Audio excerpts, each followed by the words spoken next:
To order. The chair recognizes himself for an opening statement.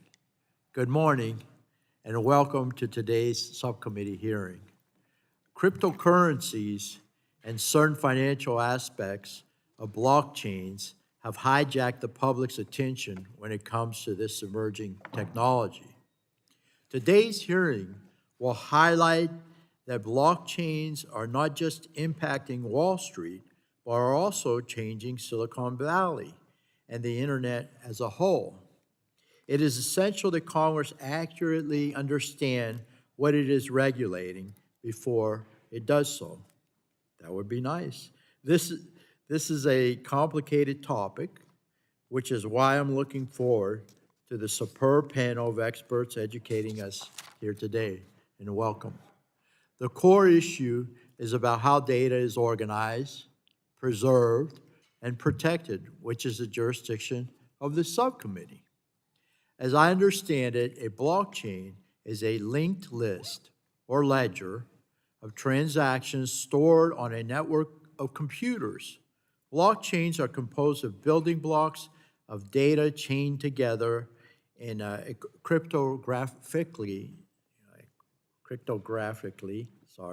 We will walk through these technical components today and discuss what it means for blockchains to be decentralized, immutable, and open. But to step back from these terms, what are we really discussing here is a new foundational technology that can provide individuals and businesses new ways to access, record, and validate digital activity online. Web 1.0, the original World Wide Web, and I remember well, lasted from roughly 1993 to 2004 and was characterized by dial-up and AOL. I remember those days well because I'm old enough. It was replaced by Web 2, which is the current internet we know well, and has been characterized by smartphones and big tech platforms. Web 3, which encompasses the non-fungible tokens, the NFTs, and other use cases, is the emerging internet built on top of blockchains and is characterized by increased user control, decentralization, and transparency. Using these technologies, developers are building new decentralized social media, new messaging apps, new ways to stream music, and new privacy-enhancing technologies, just to name a few. Blockchains are not a crypto casino. In fact, according to one report, despite crypto prices falling roughly $2 trillion, a 70% decline, blockchain developers have only declined 10%.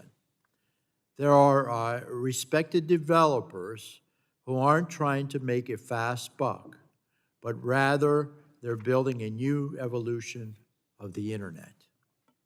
But this technology goes beyond just Silicon Valley. Blockchains, Web3, and other distributed ledger technologies are just the tools. They're just tools.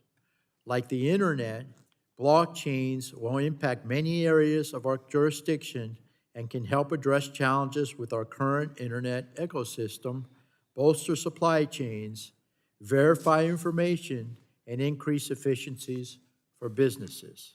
However, we shouldn't treat this technology as a cure-all. There are still technical challenges such as scaling, data availability, and cybersecurity. There are also human challenges such as fraudsters and compliance with law enforcement.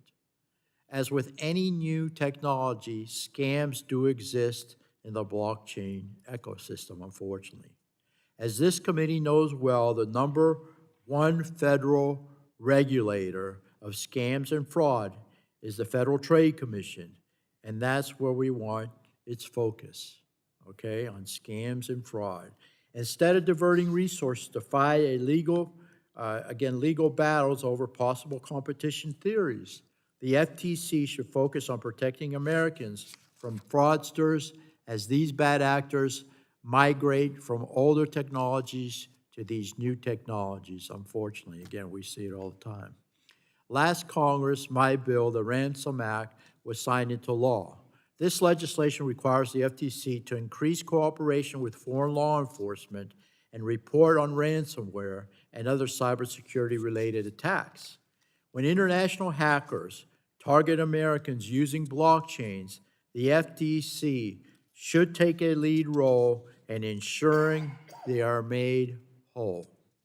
Blockchains present an incredible opportunity, but also come with unique challenges. Regardless, the United States must lead on the international stage so our adversaries do not have an opportunity to set the rules of the road. That's why we're having this hearing, to educate all of us. We must lead with our values for freedom, human rights, and human dignity. I look forward to working with members on both sides of the aisle to ensure these technologies are anchored here in the United States, and we are central to that discussion. I now recognize the gentlelady from Illinois, Ms. Schakowsky, the ranking member, for 5 minutes for her opening statement. Thank you, Mr. Chairman. You know, I've had the privilege of being on the Energy and Commerce Committee, which has the absolute broadest jurisdiction of any committee, and the subcommittee, which I think of all the subcommittees has the largest jurisdiction as well. I agree with that. And today, today we are exploring some new territory. So here's the title of this hearing: building. Let's see, what is it? Building blockchains, exploring Web3, and other applications for directed ledger technology. Pretty wonky, I would say, but good for us that we're heading into this territory. We are here today to discuss blockchain, which is a relatively new technology. The blockchains are being used to solve problems like supply chain management, or creating digital contracts and even wills. And however, this technology has some significant shortfalls. Some blockchains have large energy and environmental implications that we need to be concerned of. But the biggest downfall, I think, is the use of this technology by scammers and fraudsters and extortionists. Real people are actually being hurt right now. Some have lost even their life savings because of the problems that they've encountered. Just this week, the SEC alleges that two of the largest cryptocurrency exchanges were absolutely scamming consumers. What does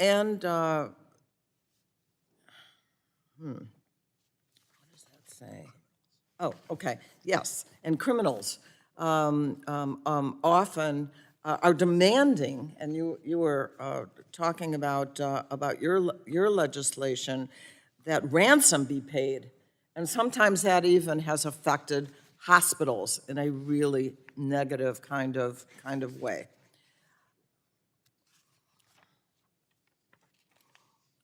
Between 2017 and 2022, Illinois residents, that's the state that I'm from, allege that they have lost $45 million to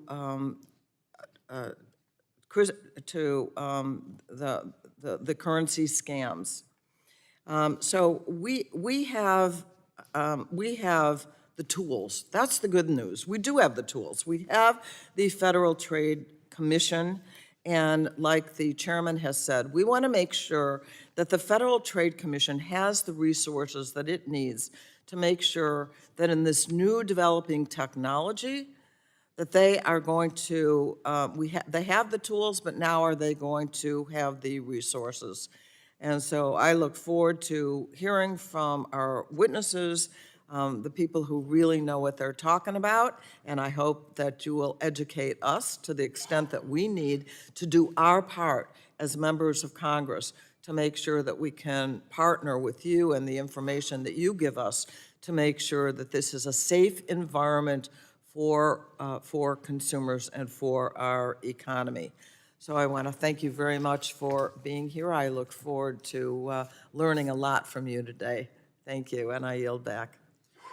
Gentlelady yields back, I appreciate that. And now I'll recognize the chair of the full committee. She gave me the opportunity to chair the subcommittee with the broadest jurisdiction, and I appreciate that very much. So I'll recognize Mrs. Rodgers for 5 minutes for an opening statement. Good morning, everyone. Welcome to today's hearing. This committee, and this subcommittee in particular, plays a vital role in advancing American competitiveness and global technological leadership with our values, as you stated, Mr. Chairman, freedom, human rights, and human dignity. Blockchains, Web3, and other applications of distributed ledger technologies represent a new technological shift comparable to the breakthrough of the internet. And we need to ensure that America, not China or Europe, is charting our path to lead in the deployment and standard setting of these technologies. Our mission on energy and commerce is to help foster and to promote innovation in American technological leadership. We led on passing the Telecommunications Act of 1996, which was foundational to the evolution of the internet. The innovation and entrepreneurship that followed represented some of the greatest accomplishments in American history and the world. We must ensure that we can lead the next era of American innovation and entrepreneurship with a regulatory environment that keeps pace with the constantly evolving tech sector. That's especially true with blockchains. For this reason, in 2016, the Energy and Commerce Committee held one of the first congressional hearings on blockchains. In the years since, the technology has continued to advance as entrepreneurs have found new and exciting applications. Additionally, at the end of 2020, my legislation, with the help of the then chair of the subcommittee, Chair Schakowsky, the American Compete Act was signed into law, which required the Department of Commerce to study ways the U.S. can advance several emerging technologies. Part of the legislation in the package, led by Representatives Guthrie and Soto, requires a study on blockchains and ways for the federal government to promote American leadership and adoption. We continue to wait for this forthcoming report from the Biden administration to provide the committee with pro-innovation recommendations. Unfortunately, the report is now far beyond the statutory deadline, as well as the requested extension we allowed. As with any new technology, we must move quickly. While the U.S. led in the creation of the internet, we could easily fall behind with Web3, the next generation of the internet. According to public filing data, less than 40% of blockchain companies are headquartered in the United States, and that number continues to decline. As we saw with Huawei and 5G, when we don't lead, our adversaries fill the void. It is critical that America leads, especially given the implications of these new technologies. Big tech has developed tools that interact to track Americans, both online and offline. Technologies like distributed ledgers can align with the goals of comprehensive data privacy legislation. I'm excited about that. By enabling people to reclaim control of their personal online data, and by limiting any one company's ability to control and collect the information that we share online. As these technologies are deployed, the U.S. develops standards to regulate them, and we have a responsibility to ensure entrepreneurs and small businesses can continue to thrive We've often celebrated they're the engine of our economy, while larger companies can navigate complicated regulations, like GDPR in Europe, or a patchwork of state laws. Smaller businesses cannot afford the high compliance cost. Embracing innovation, entrepreneurship, and free markets is what's made America a global technological leader, not overly prescriptive regulations. While securities and commodities are just one of the many uses of blockchain technologies, there's reason that the Gramm-Leach-Bliley Act doesn't regulate, nor should it, the use of Americans' personal information outside of the financial sector. Congress needs to have a conversation about what blockchains are and are not, to ensure that the heavy hand of government regulation doesn't force blockchain startups to reevaluate if America is the best place to begin their business. When this committee worked on the Telecom Act, we never could have predicted the power of the internet. Now as then, we do not know how powerful blockchain technologies will be, but we do know America should lead the way. So I look forward to an informative discussion today, and I yield back. I thank the chair, and now I recognize the gentleman from Florida, my good friend, Mr. Soto, the designee for Ranking Member Pallone, for 5 minutes for his opening statement.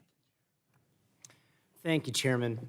I know issues like blockchain can be so dizzying for so many Americans, and at its essence, it's a fixed electronic ledger. Once you add information to it, you can't take it away. And why is that important? Because it adds integrity to technology and to the internet. We add transactions in the form of cryptocurrency, which was discussed already, information. Think of the most complex data that we have to add together, like for healthcare or for climate change. Even Chinese dissidents have added protesting language to blockchains to protest maltreatment in China. And then what's Web3? It's basically a decentralized version of the internet where you utilize blockchain technology rather than the centralized version that we have right now. There's been much discussed about cryptocurrency, and I want to focus on the information part too. As the co-chair of the Congressional Blockchain Caucus, along with Congressman Emmer, we are pleased to work on a lot of these issues. In Central Florida, for instance, in my district, looking down the line, we see blockchain technology to help local producers and retailers track produce shipments and quickly trace contamination or foodborne illnesses. Digital assets can be used for remittances, especially a lot of immigrants in our community that send money back to their families abroad, perhaps in countries where the economy and the currency is destabilized. Travel agents in Orlando can work with tourists from around the world and have less transactional costs. I agree with my colleagues that we need to remain a digital leader here in the United States, and so it's important that this committee continues to promote innovation and research into applications of blockchain technology and protect consumers from this very complex yet critical technology. That's why we pushed for the Blockchain Center of Excellence within the Department of Commerce to coordinate federal use of blockchain technology. Here's just a sample of some blockchain initiatives that we've gotten into both the budget and the National Defense Authorization Act over the last few years. Remember, it's making data secure because you can't change it afterwards. So veterans' electronic health records. We secured amendments in the NDA for data management to study blockchain technology to help secure our veterans' health records. Department of Defense, it's helpful in communications so that whether it is through computer to computer or even use in warfare with encoded messages using the blockchain. Department of Energy, using blockchain in the energy sector to help out with communications between computers and to assess complex sets of data, such as in nuclear or other uses, and funding the blockchain for grid modernization. So there's a lot of ways that we could utilize blockchain beyond cryptocurrency, which gets a lot of the conversation going, like our chair and ranking member mentioned. Lastly, one that has started working really well is food traceability through blockchain. By utilizing the blockchain to trace food, and if there are issues like contamination or others, the FDA is already starting to use effective controls to track all this. So there's a lot to do, and look forward to working with the committee on these complex but critical issues to the future of American innovation. And I yield back. I thank the gentleman. And now we'll call our first witness is Carla Reyes, Associate Professor of Law at SMU, Southern Methodist University. You're recognized for your 5 minutes. Thank you. Welcome. Chairman, Chairwoman, ranking members, and members of the Subcommittee on Innovation, Data, and Commerce, thank you for inviting me to testify regarding blockchain technology and its non-financial use cases. It's an honor to be here, and I applaud this committee's persistent and consistent efforts to demystify this technology for your colleagues, for your constituents, and for the public. And indeed to thereby encourage thoughtful policymaking in the arena. My name, as you said, is Carla Reyes. I'm an associate professor at SMU Dedman School of Law, but I'm not, I should make clear at the outset, testifying on behalf of SMU Dedman School of Law or for Southern Methodist University, but rather I'm testifying in my personal capacity, and the views that I express here are entirely my own. In this initial statement, I intend to keep my remarks at a pretty high level to anticipate the discussion that we'll have the rest of the hearing, and because of the short time. But to begin with, it is worth a note, perhaps a footnote in my line of work, as to what a blockchain protocol is. At the absolute highest level of generality, and I can't emphasize that enough, but at the absolute highest level of generality, a blockchain protocol is one type of distributed database known broadly as distributed ledger technology. A blockchain protocol uses a specific type of data structure, namely a blocked group of data linked together by one-way cryptographic pointers to thwart malicious efforts to manipulate the network. Ultimately, though, blockchains track changes in data, what we call transitions in state, in order to allow participants in the network to reach agreement about the existence and evolution of shared facts between them without relying on a third-party intermediary. As discussed more fully in my written testimony, a blockchain protocol is often referred to as layer 1 of the blockchain technology stack, and other computer programs can be layered on top of the protocol, often referred to as layer 2 programs. In my research, I focus specifically on the uses of smart contracts to build applications and decentralized autonomous organizations layered on blockchain protocols. In that regard, smart contracts can be used to build regulatory technology tools, or RegTech tools, to help make regulatory compliance more efficient and transparent, and to experiment with innovative methods of economically productive activity. In particular, decentralized autonomous organizations are building productive organizations and communities with flatter governance than what is typically found in, say, corporations. This has the democratizing potential of returning control over business activity and entity conduct to the owners, rather than requiring trust in the corporate machine. To ensure the ability of U.S. entrepreneurs to harness the democratizing, transparency-enhancing power of blockchain protocols, policy, I think, should embrace 3 important principles. First, the principle of technology neutrality should predominate. Law and policy should target specific activity and actions, irrespective of the technology used to undertake those activity or actions. Second, in the case of blockchain protocols, and frankly, in the case of any emerging technology, the only way to understand what activity is being undertaken is to understand how the technology itself works. For someone who's just said that the law should be technology neutral, perhaps that is counterintuitive at first.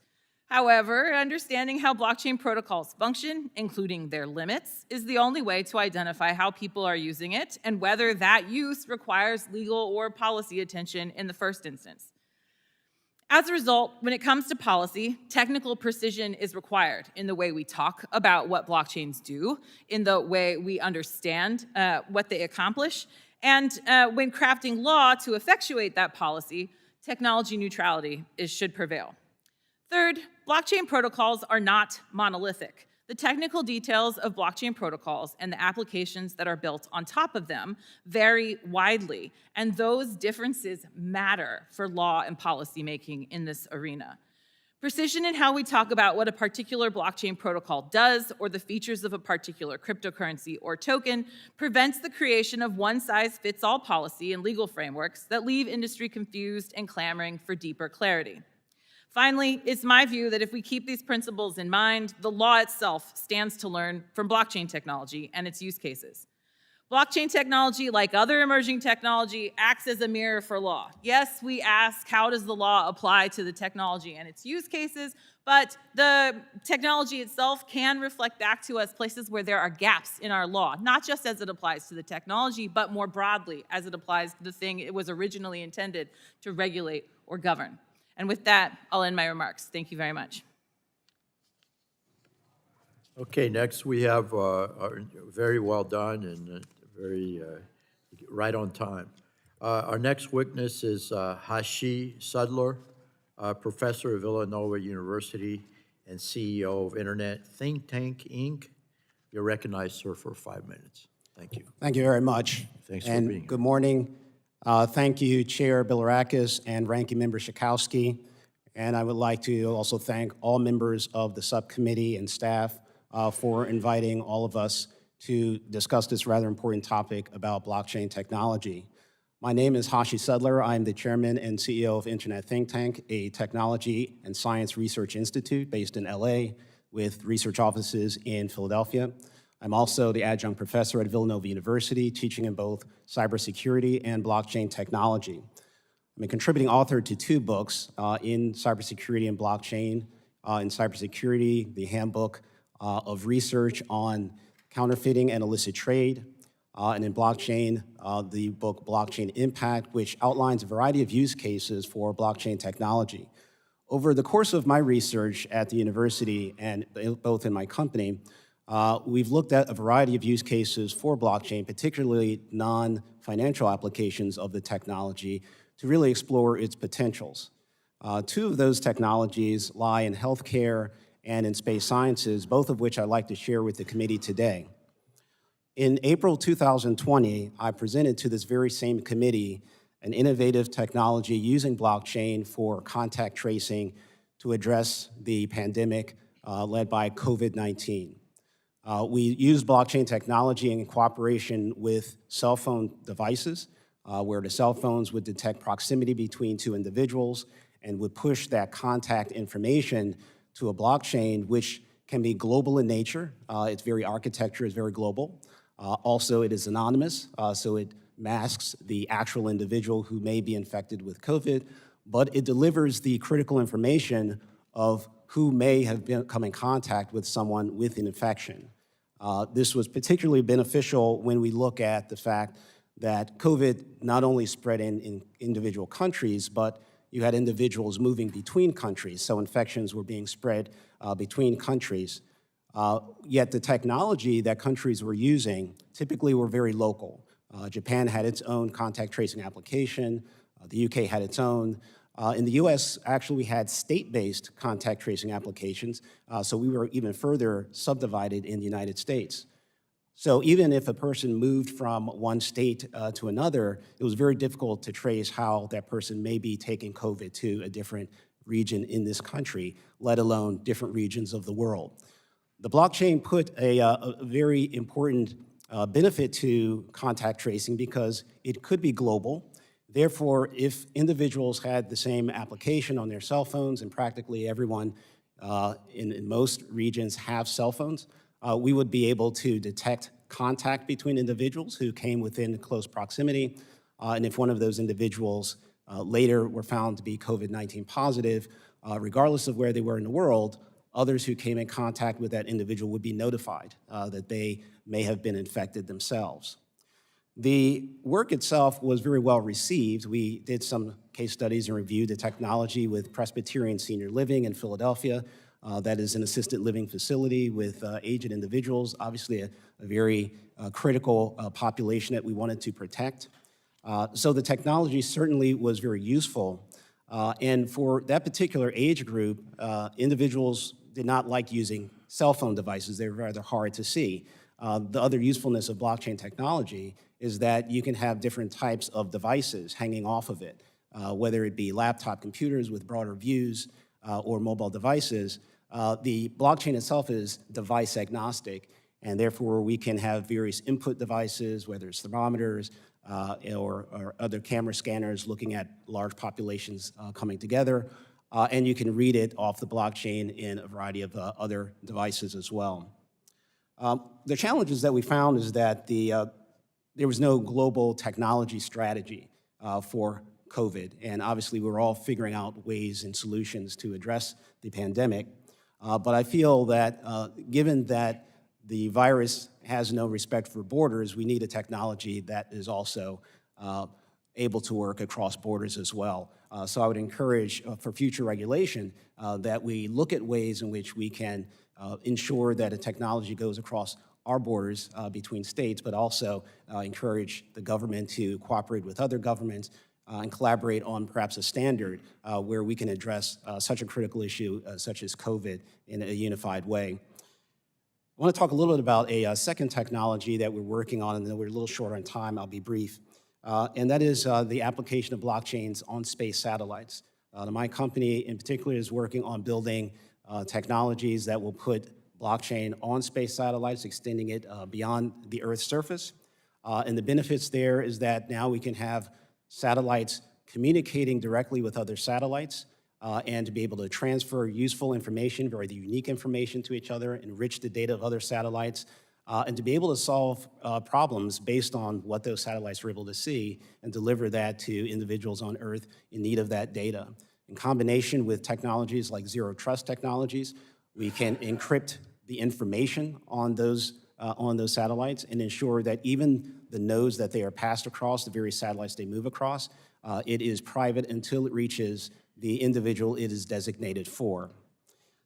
Just to close, the blockchain, yes, is a young technology, and we would like to ensure that over the coming years that we have more legislation that helps to encourage the non-financial uses of blockchain technology, and to also clear the way in certain industries that may be a little hesitant to accept blockchain. So look forward to working with the committee on ways in which we can do that. Thank you very much. Thank you. Our next witness is Ryan Wyatt, president of the Polygon Labs. So you're recognized for 5 minutes. Good morning, Chair Bilirakis, Ranking Member Schakowsky, and members of the subcommittee. Thank you for the opportunity to testify here today. My name is Ryan Wyatt. I'm the president of Polygon Labs, which is an international software development company that builds blockchain infrastructure. Prior to joining Polygon Labs a year and a half ago, I was an executive at YouTube as the global head of gaming for almost 8 years. I'm here to speak to you today about the evolution of the internet, one that is based on blockchain technology. I'll discuss how this enhanced internet, what we call Web3, can benefit users and consumers, and why it's important for this technology to be built here in the United States. Over the past 4 decades, the internet has been built primarily by large, centralized corporations. These companies have been true innovators, creating technology far beyond what the inventors of the internet could have ever imagined. That being said, 95% of traffic goes to the top 1% of sites, and 85% of mobile app usage goes to the top 1% of publishers. This means that large corporations who control these sites and apps accrue the value of our time, our data, and our money, and it leaves the average user at a disadvantage. The growth and innovation from Web 2 has come at a steep cost to the consumer and everyday user. This is not only in the form of fees, but also in the form of companies extracting all forms of user data. For example, Maps applications record a user's location. Social media requires a user to give up personally identifying information, and your browser is collecting and sharing searches with other applications to provide you targeted advertisements for products and services. Today, online identities are stored in silos within company databases. This is how these companies create value for themselves, by wielding the data for their own benefit and only sharing the least amount of value to users to ensure continued use. For this reason, user privacy is inherently compromised in Web 2, and we have become totally accustomed to it. A blockchain-based internet corrects this issue. Blockchains inherently democratize the internet. They're not run by large corporations, but a group of people or entities running individual computers who receive incentives for verifying information transmitted to the blockchain and for securing the network. Web3 applications are developed by third parties and built on top of these networks, separate and apart from the original developers of the blockchains themselves. Due to the way blockchains work, without intermediaries, users can connect to Web3 applications through their own personal software and decide when, how, and whether to share any information about themselves, their own data, their content, their works of art, and their assets. Users never have to provide any personal information to use these Web3 applications. For that reason, instead of extracting value from users and consumers, Web3 creates a value layer of the internet where users are able to control all of the aspects of their interactions on the web. The new Web3 applications being built on Polygon Network are not only created by startup software developers, but also by a number of other actors who are familiar to us, such as large American brands like Nike, Starbucks, Coca-Cola, the National Football League, and even UNICEF for making its various forms of aid relief more efficient, expedient, and transparent, and that is just to name a few. Blockchains are powerful tools that can help us reclaim control of our online lives. That's why I'm so excited about it, and it's one of the reasons why I believe it is critical for this technology to be built here in the United States. This country has long been a leader in technological innovation, and we should not lose out now. The US is ceding the space to countries like China, who are promoting all aspects of the technology, but without any of the privacy and data security that would be afforded to users here. A great number of companies and the strong company jobs are already being lost to countries that have created or are creating strong regulatory framework, such as the EU. What we do now is critically important in determining whether the US users and consumers will have benefits of Web3 accompanied by a robust and comprehensive consumer protection framework. Thank you again for the opportunity to testify before the subcommittee, and I look forward to your questions. Thank you very much. Our final witness is Ross Shulman, Senior Fellow at the Decentralization Electronic Frontier Foundation. So, sir, you're recognized for 5 minutes. Good morning. Senior Fellow for Decentralization at the Electronic Frontier Foundation. I thank Chairman Rodgers and Bilirakis, Ranking Members Pallone and Schakowsky, and members of the subcommittee for the opportunity to share EFF's views on blockchain today. One of the first classes that an aspiring computer scientist takes at the beginning of their undergraduate studies is usually called something like data structures and algorithms. These are the fundamental building blocks of every computer program, and blockchains are, at their core, simply a relatively new data structure. Like most technologies, they're not inherently good or evil. They're simply tools that provide particular features and have particular drawbacks. They don't require much in the form of targeted regulation beyond the standard consumer protections, although I will note that our country still desperately needs a consumer-driven enforceable general privacy law, nor do they need particular nudging or assistance in order to be innovative. They're also not the only route to decentralization. Many barrels of ink have been spilled in the quest to sort of explain how blockchains work, so a full description here I think would be repetitive, but it's nevertheless worth delving into what exactly they're meant to accomplish. The biggest problems that blockchains solve is providing a means for two or more parties to agree on the value of a piece of data when they don't trust one another, or, for whatever reason, can't trust a third party to keep track of it for them. In a non-blockchain system, those parties might rely on a bank, a legal contract in the courts, or even just a handshake and a belief in one's fellow human. Blockchains instead distribute the necessary trust across a network of peers in such a way that as long as 51% of the network acts honestly, the result can be relied upon. In the context of a currency, this is often referred to as solving the double spending problem. This feature is useful in more circumstances than blockchain's detractors claim it is, but in fewer situations than the past few years of hype may have led one to believe. In addition to solving the double spending problem, blockchains have a few other strengths that might suggest them as solutions to particular problems. For one, blockchains make it easier to provide transparency and auditability of their contents, which could lend itself to government record keeping, tracking business documents for auditing purposes, or in legal proceedings where chain of custody is of the essence. Another area where blockchains provide value is where they're tied into a system where they provide compensation for a service provided by the network itself. For example, the Filecoin blockchain uses a unique validation system called proof of storage, in which nodes in the network are compensated, providing hard drive space to the network. They also have a few limitations that we should keep in mind. First of all, they're not for people's privacy. In fact, in their most basic form, such as with Bitcoin or Ethereum, they're affirmatively bad for privacy. Every transaction must be publicly posted so that the whole network can analyze them for their correctness. And while it's true that identities on these networks are not tied to real names, researchers as well as law enforcement, including the FBI, have shown that transaction analysis can easily pierce that privacy. Indeed, to the extent that there is privacy, it's because it's been bolted on after the fact by projects such as Tornado Cash and Zcash. We have to be very careful in assessing the use of blockchains where personal data is involved.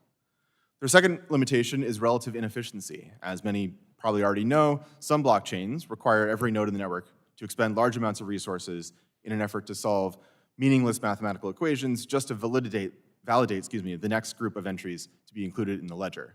This proof-of-work system is used in the Bitcoin network as well as a number of other networks and leads to wastes of energy and also absurdly high transaction costs, sometimes up to $60 to conduct a single transaction. This purposeful inefficiency also leads toward re-centralization. The research group Trail of Bits reported in a paper commissioned by DARPA in last year that many of the largest blockchains are susceptible to attacks based on the fact that only a handful of entities comprise the majority of the deciding power in many of the largest blockchains. There have been efforts to solve these problems, most notably the move to proof of stake by the Ethereum blockchain in September of 2022, which eliminates those large efficiencies. And it is claimed lowers the barrier of entry for validators by eliminating the large capital costs. In light of all of this, what should Congress be doing? You should rely on the regulations that already exist to protect people.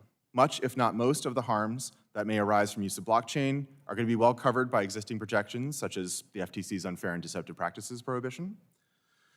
Congress should also focus on two things to protect Americans from blockchain-related harms. First, as I mentioned earlier, pass consumer-driven comprehensive privacy legislation. And second, adequately fund the FTC so that it can hire the technical and legal experts it needs to properly investigate and prosecute these harms. Since the subcommittee is focused on innovation, it's also worth noting that regulation which targets people who write code in an open source system is going to cause more harm than it's going to cause good. It will stifle innovation, and further development would grind to an immediate halt. There can be no doubt that blockchain is a clever solution to the problem it was originally developed for, preventing the double spending problem. But the overwhelming hype that this advancement has generated over the past years has blinded many to the fact that its usefulness extends to one or two other cases, but not much further. And that's okay.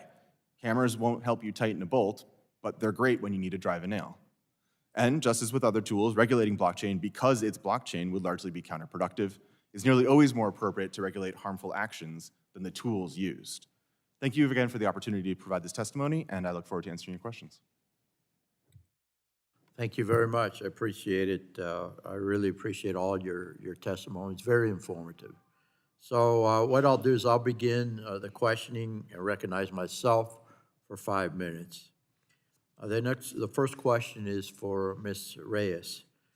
The blockchain ecosystem is incredibly complex, obviously. A few minutes researching the topic quickly leads to an alphabet soup that the public will not understand in some cases, and probably in most cases. Help us boil this down.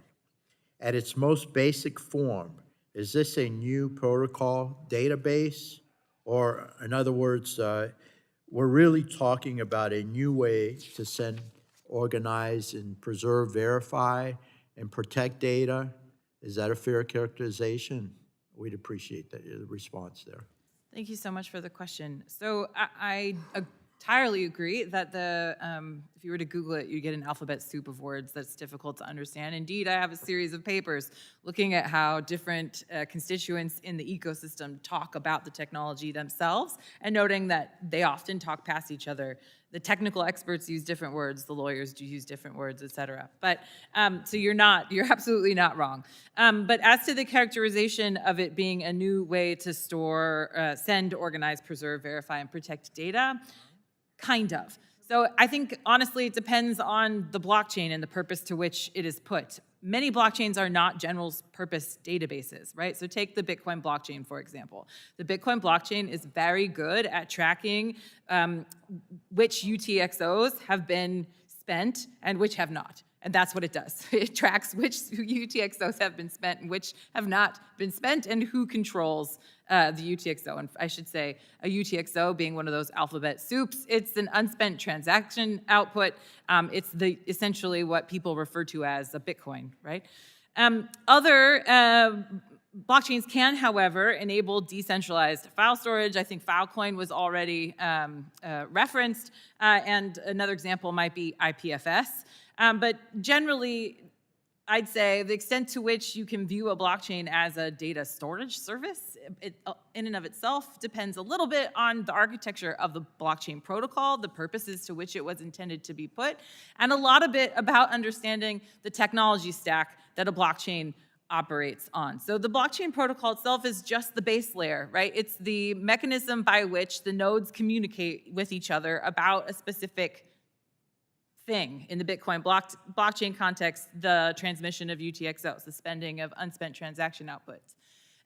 On top of that, you can layer other things, but often when you have to actually host data, unless you're using something like Filecoin or IPFS, you may be hosting the data on centralized servers and simply anchoring that data or connecting that data to the blockchain protocol, right? So that you can track changes to the data rather than tracking the data itself, if that makes sense. So it's often described as— Let me go ahead, yeah. and I know it's very, it's hard to explain in a couple of minutes, but you've done a great job, and maybe we can get together and talk one-on-one on this particular subject, because it's so very important and complicated. I But would let me be get very to, happy to submit written answers for the record, if that would be helpful.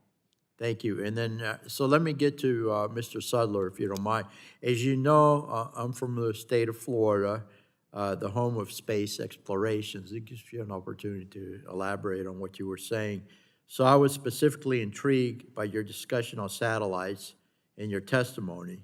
In addition to chairing the subcommittee dealing with innovation and data, I also sit on the sister subcommittee on telecommunications, where we focus on broadband internet development.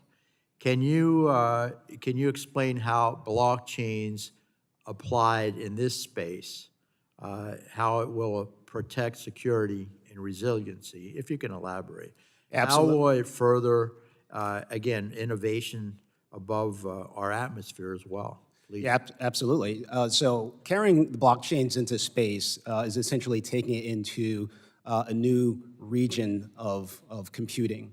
We're simply taking it higher. It is the same blockchain, but we have to think of a few differences in terms of how blockchains exist on Earth and how they would exist in space. One major difference that you would see is that servers on Earth are sitting still in data centers. Blockchains in space are basically sitting on satellites that are moving very quickly. They do not see each other for very long, so they have to synchronize with one another in very short spaces of time. And you also have this latency issue. The distance between these satellites may be quite far, and if we kind of think a little further to how we might use blockchains for the Artemis project and sending them as far as lunar orbit, now we're talking significant distances that might increase latency even further. But to the point of why this would be important for our security is that the movement of satellites in general is moving from having individual satellites performing a mission or some operation to having constellations of satellites that are able to talk to one another. This creates greater resiliency, particularly in the light of any type of cyber attack that may happen by our adversaries against any of our satellites.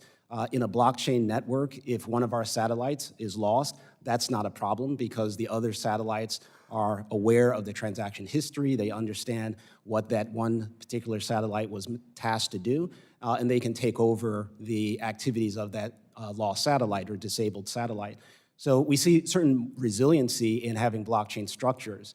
And we also see immutability, the ability to store this information and ensure that it is not tampered with. It becomes more tamper-proof.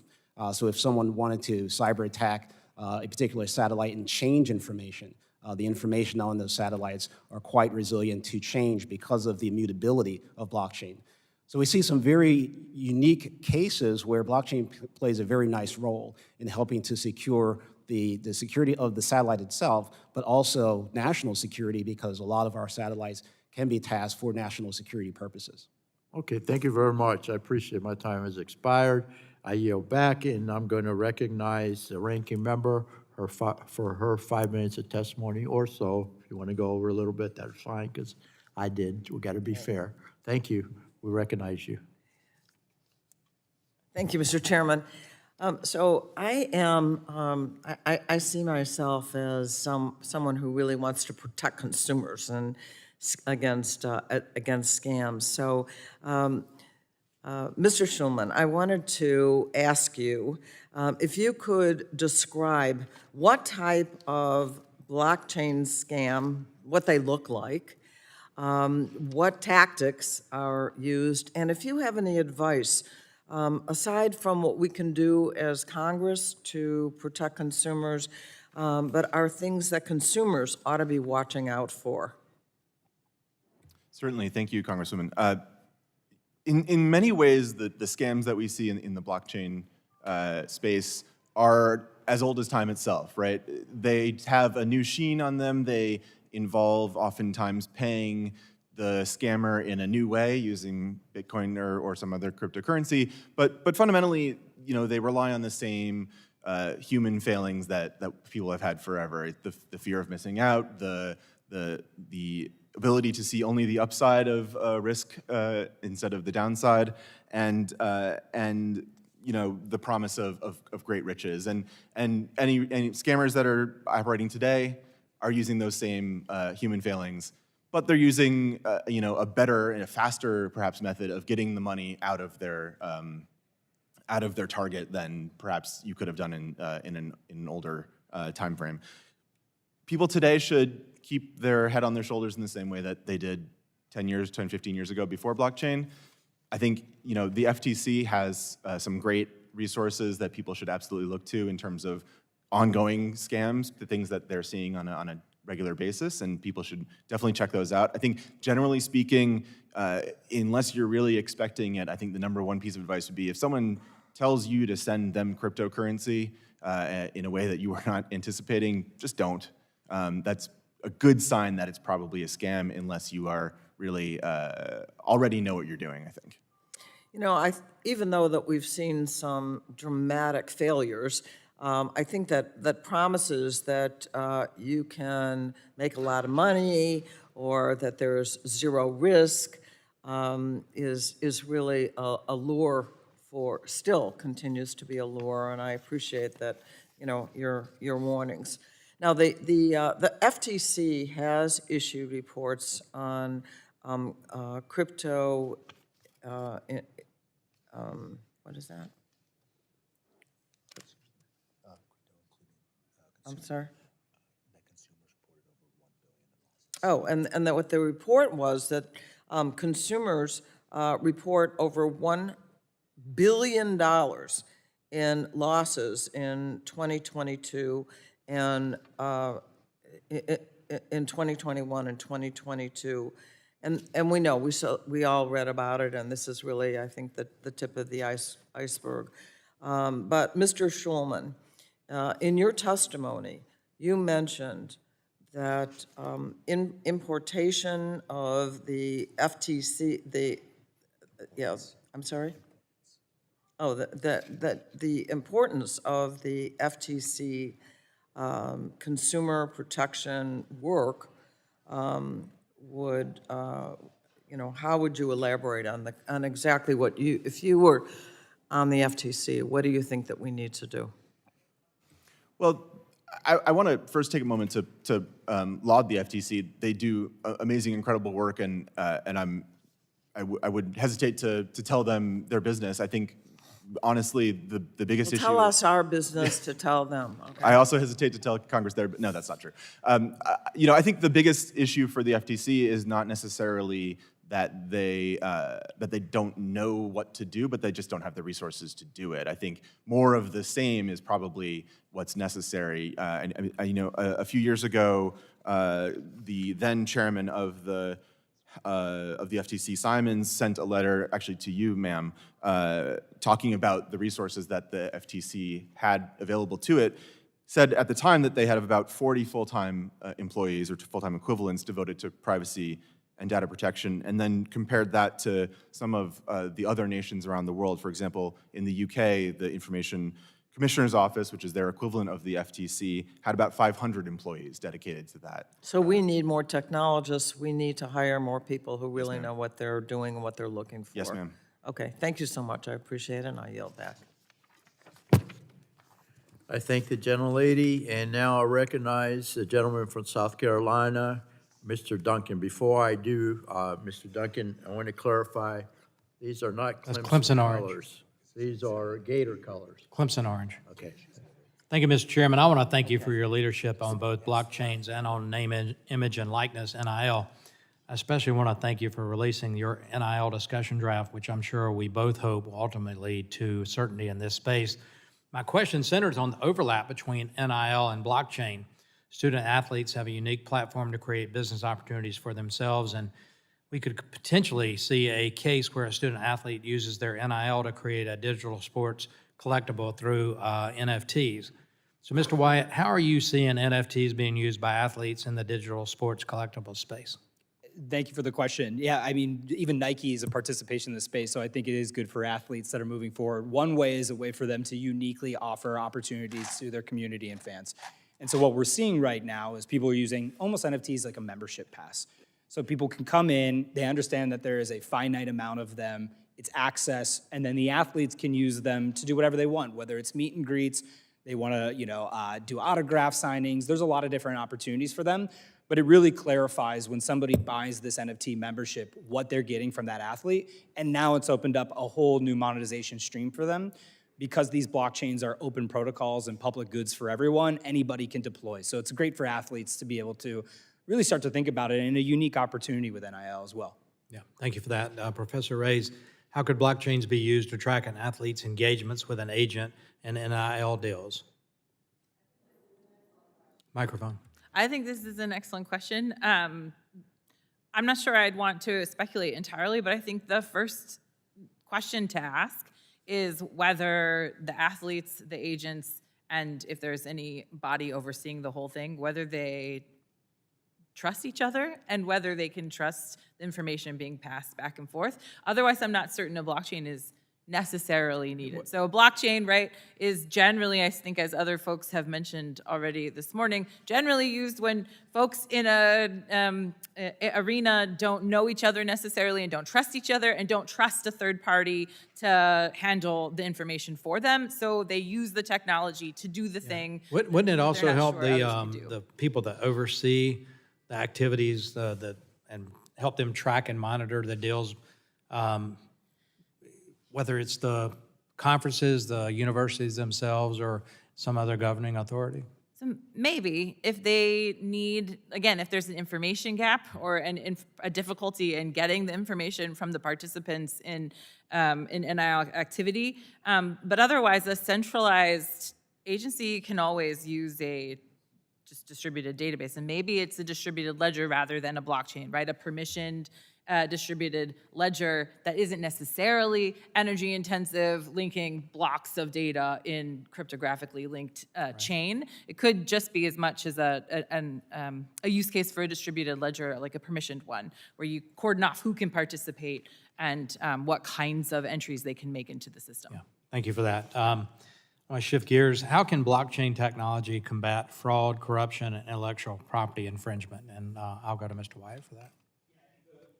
The one thing that's really beautiful about blockchains is the inherent transparency for it. And so I believe because it is a transparent protocol, unlike these kind of wall gardens that we see databases sitting in today, it allows us an access that we didn't have before. On the privacy side, you're now moving away from all of that sitting inside of corporations where you have to rely on them, big and small corporations, to now taking your own data and being the controller of that privacy. So this is now a shift where you have to rely on others, where you can now rely on yourself, and I think that allows for a whole nother level of privacy and data that we've never had before. That's great. So, Mr. Sudler, in your written testimony, you state that the U.S. Air Force is using blockchain-based supply chain called Basecamp. You also noted that the Department of Defense has commissioned a Project Almeida to support DoD logistics. This seems like something that we would want to be kept highly classified, yet the DoD is using blockchain to keep track of everything. Are there different types of blockchains that can serve different purposes? Yes, different blockchains are created for different reasons, and there are essentially three parameters that blockchains try to work with. First is security and how long it takes to secure new transactions on the blockchain. Other is speed, how fast can it actually commit those new transactions to the edge of the blockchain. And the other is fees, in terms of how large the transaction is, that can translate into larger fees. So different blockchains are driven by their consensus model. The Bitcoin blockchain, which is driven by proof of work, uses energy to ensure that transactions Is the military using a different blockchain technology? They're most likely not using proof of work. They're perhaps using proof of authority or proof of stake. But for the military, they would be using some form of a permissioned ledger because this is not something that is open to the public. It is something that only classified individuals should be able to have the access to, and therefore their consensus model would drive that purpose. Yeah, thank you. My time's expired. Mr. Chairman, I yield back. Thank you. Thank you very much. I appreciate it.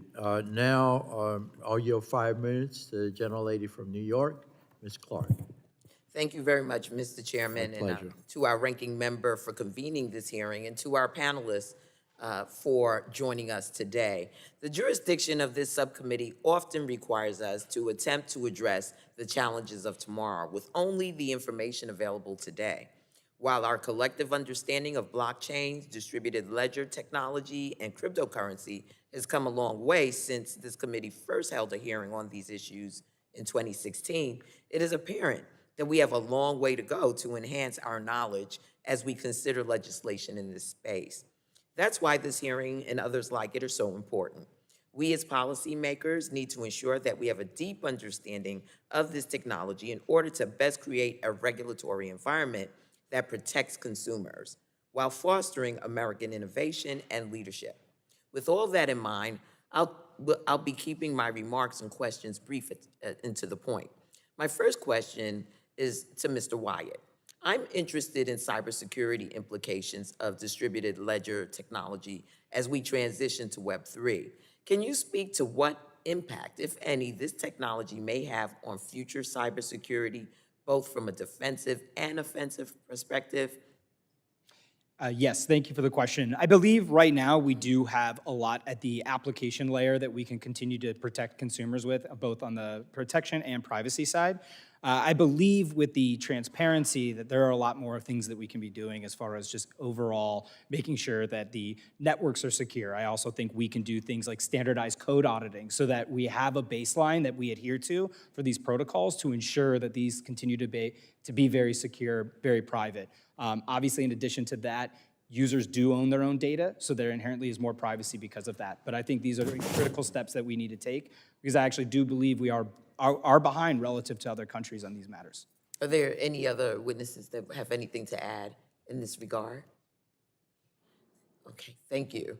Mr. Shulman, you mentioned in your testimony that blockchain could have some exciting potential use cases, but should be treated as just another tool in a software developer's toolkit.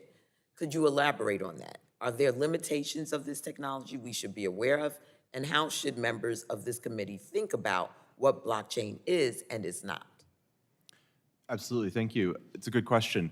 I think the biggest thing to keep in mind whenever we're thinking about whether blockchain suits a purpose is, as Ms. Reyes, Professor Reyes sort of alluded to earlier, is that you need to look for what you might call a trust gap. Blockchains are useful where two parties or more than one party are trying to get together to agree on something but cannot trust one another for some reason and can't trust a third party to sort of serve as a middle person in a way that banks or escrows often do, for example. In those circumstances, blockchain can be quite handy. It can be quite useful.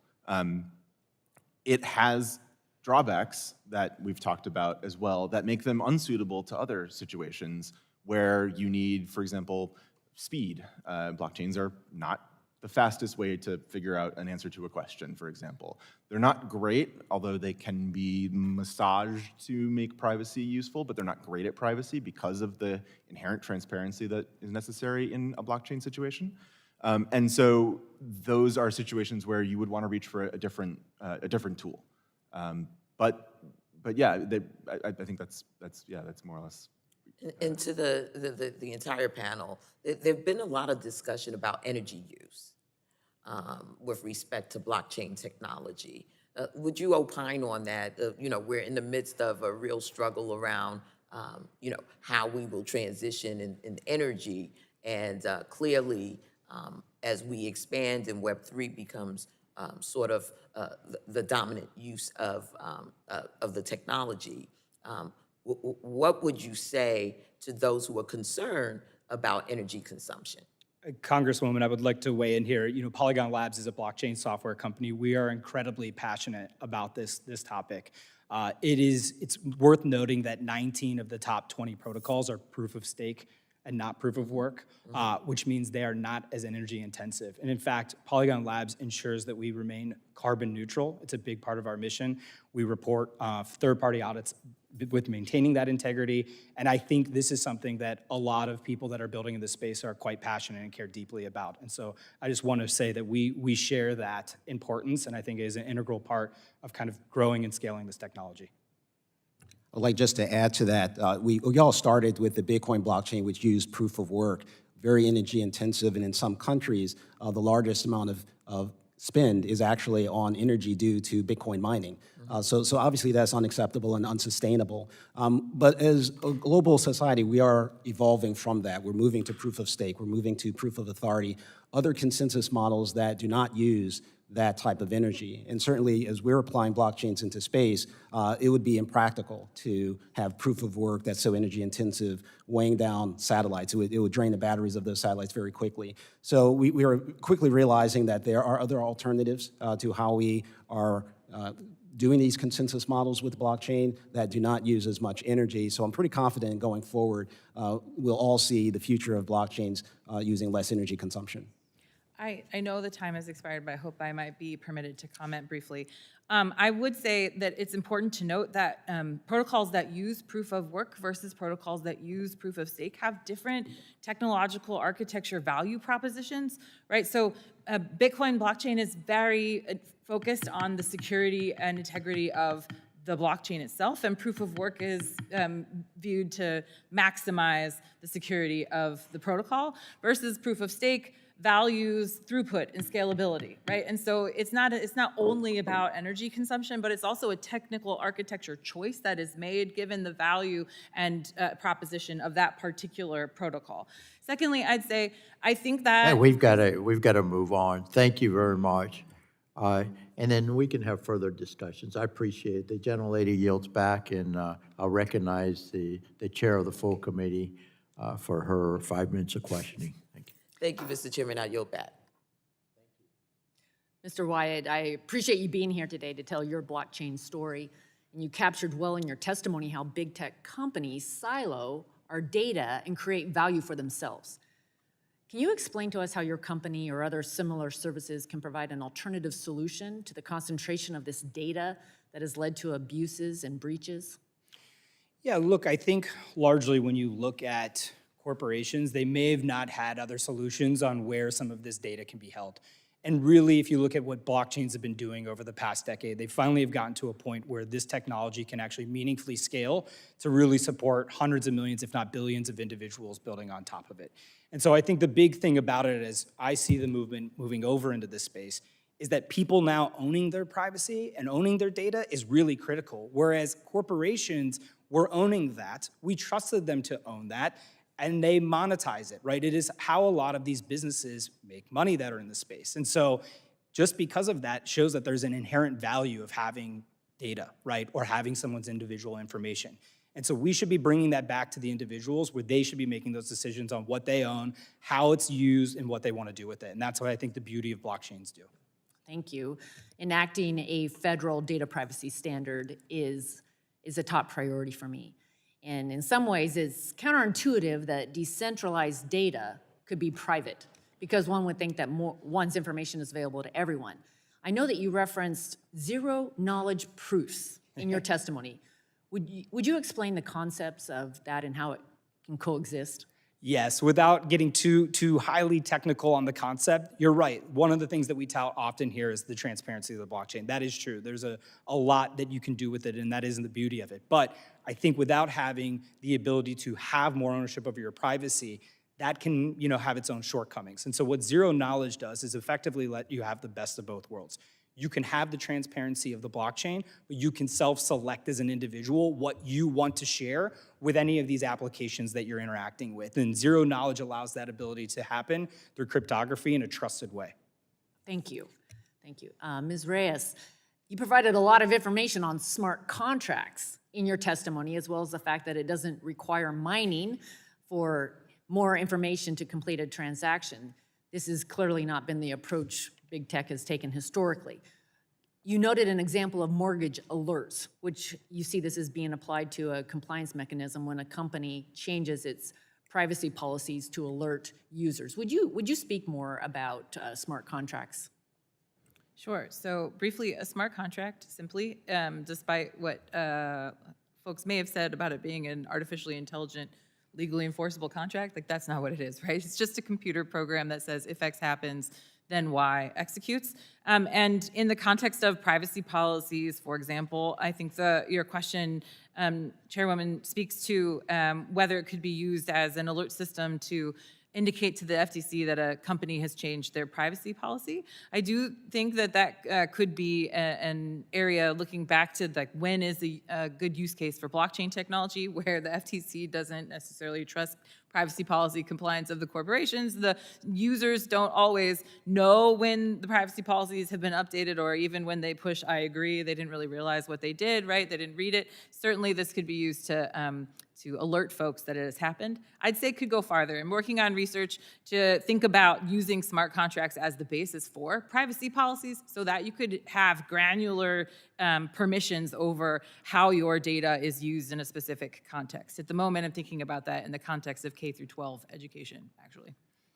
Great, and you mentioned the alerts to the FTC, but it'd also be the alerts to the individual when the privacy contract is being changed. Because right now, I think we all recognize that these people don't really know what they're agreeing to in these privacy contracts.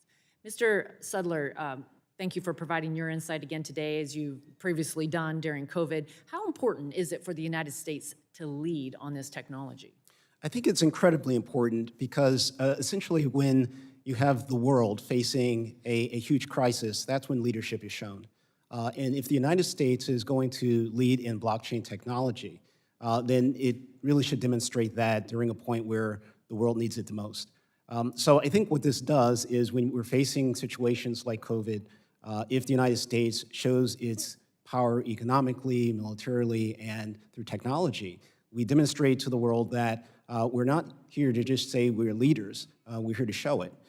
So when we can demonstrate technological innovation to solve very serious problems that affect the world, then the world sees us as leaders for that very act alone. So I think it's very important for us to continue leadership in technology, and I think blockchain is a big part of that story. Thank you. In closing, again, I'm looking forward to receiving the emerging technology reports that were enacted in our legislation back in 2020. Thank you, Mr. Chairman. I yield back. The chair yields back, and now I'll recognize Ms. Kelly for her 5 minutes of questioning. Thank you so much, Mr. Chair, and thank you to the witnesses for your testimony to help us better understand these emerging technologies. It is clear from witness testimonies that blockchain technology has and can continue to add value, but this must be done, as you know, responsibly.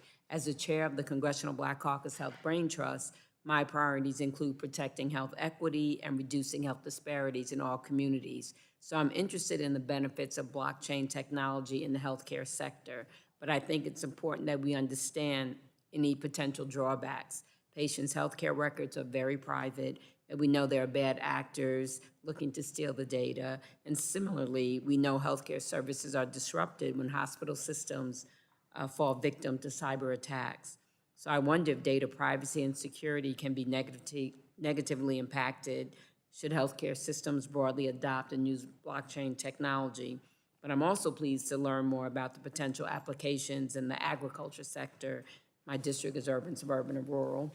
With recent outbreaks of foodborne illness and investigations of fraud in the organic food sector, there are weaknesses in information about agricultural supply chains. Blockchain technology can have an impact on the tracking of goods throughout a supply chain system and even applications for reducing foodborne illnesses by tracking the provenance of items. So Professor Reyes, as a preliminary matter, can you discuss the differences between permissioned and permissionless blockchains? Absolutely. Thank you for the question. So in a permissionless blockchain system like the Bitcoin blockchain or the Ethereum protocol, the idea is that anyone can download the software and participate as a node in the protocol. And anyone thereby can initiate transactions in the network. In a permissioned system, it's typically not the case that anyone can simply participate as a node in the system and that they can simply, whenever they want, commit transactions to the network, but rather it's often, I should say, and they're not all the same, but it's often a consortium or group of companies or like-minded organizations that come together to build the network, and there's usually some kind of application process or screening process to determine whether you're an appropriate entity to host a node and to have access to initiate transactions. Thank you. What are some of the benefits of blockchain technologies as they relate to supply chains and logistics? Are there any potential drawbacks, Professor Reyes? Thank you. Yes, certainly in the area of supply chain management, there's a lot of interest, and the interest stems largely from the capacity for increased efficiencies, increased transparency, and auditability into of the steps in the supply chain.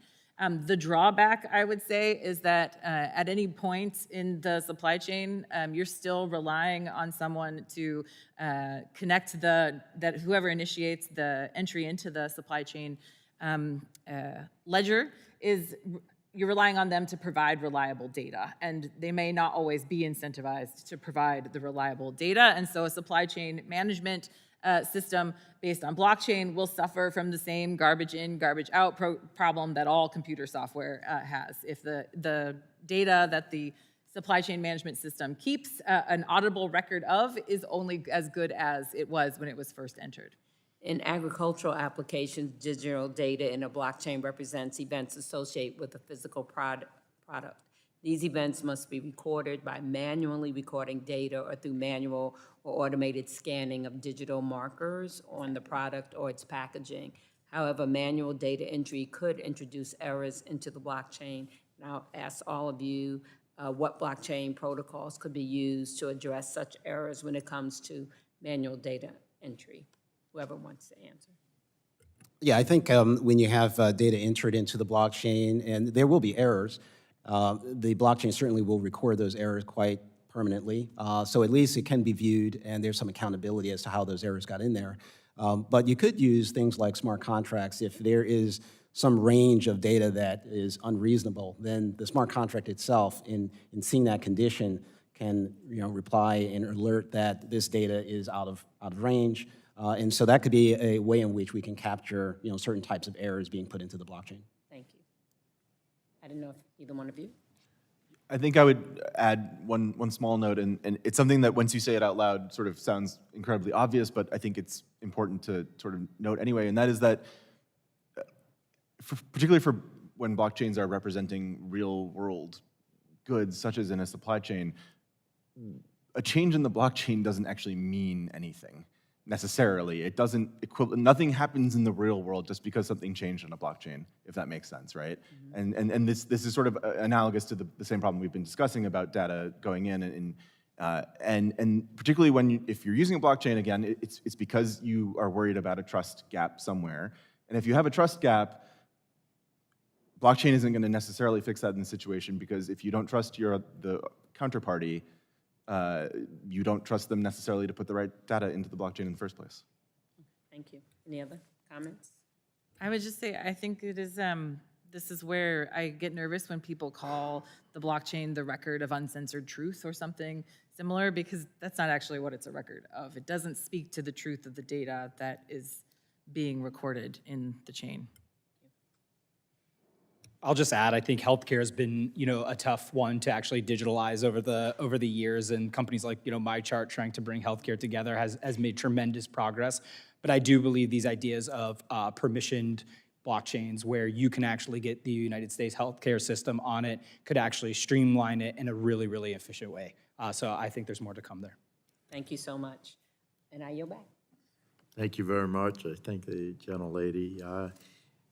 Now I'll yield 5 minutes to the Vice Chairman of the subcommittee, my good friend, Mr. Wahlberg, from the great state of Michigan. Thank you, Mr. Chair, and thanks to the panel for being here. I'm encouraged that we're discussing this new and transformative technology. That's what this subcommittee is especially about. In fact, my staff today, and they informed me that they used AI to look up some information for me from the background of blockchain, and so far, I think they got it right, at least what I've heard from you. America needs to stay ahead in all that goes on here. The leadership is important. So Professor Sudler, as someone who has seen blockchains used in a variety of contexts, how would you categorize the primary uses of blockchain technology? Sure. Thank you for the question. In my coursework, I have developed a framework that helps my students and other practitioners of blockchain understand the categories of use cases for blockchain technology, and it's called the APPS framework, APPS. It's fairly easy to remember, APPS. And what it stands for is asset management, payments, public records, and supply chain management. The A for asset management is essentially representing something physical or digital with a token. We more commonly know that as NFTs. For payments, it's all started with payments with Bitcoin, so we're very familiar with that use case. With public records, it's essentially committing data to the blockchain, which could be public in nature, such as birth certificates and so forth, but doing so immutably, so no one can tamper with it. And finally, supply chain management, we've discussed here at length, looking at an asset going from start to finish and tracking its status along the way. Thanks for allowing me to be a student then. Apps, okay. Blockchain proponents argue that the security of a blockchain can be trusted more than we can trust other intermediaries like big tech. Professor Sudler, I'd like to dig into that a bit more. Are blockchains really secure? Is the first question. And can we really trust this computer code more than we can trust some of the other intermediaries in our lives? I think we have to address that in two different ways. First, we have to look at the network architecture, and then we have to look at the software.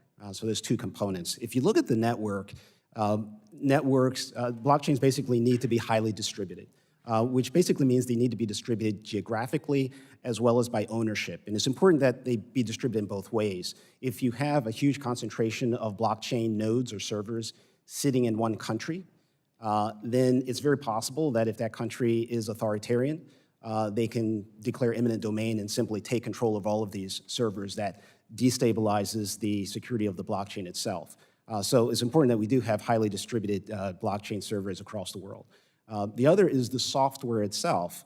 Now the software for blockchain should be open, should be viewable by other programmers to inspect it. And if you're presented with a blockchain that is not open, that should send off alarm bells in a lot of ways to make sure that people can see it and evaluate what it's doing. Okay. Mr. Wyatt, staying on the same theme of security, there are a lot of different blockchains out there, and transferring data between them is not simple. For example, in 2022, a bridge between two chains was hacked for $325 million. What steps are being taken that you're aware of, both in industry and in government, to prevent these attacks from happening in the future?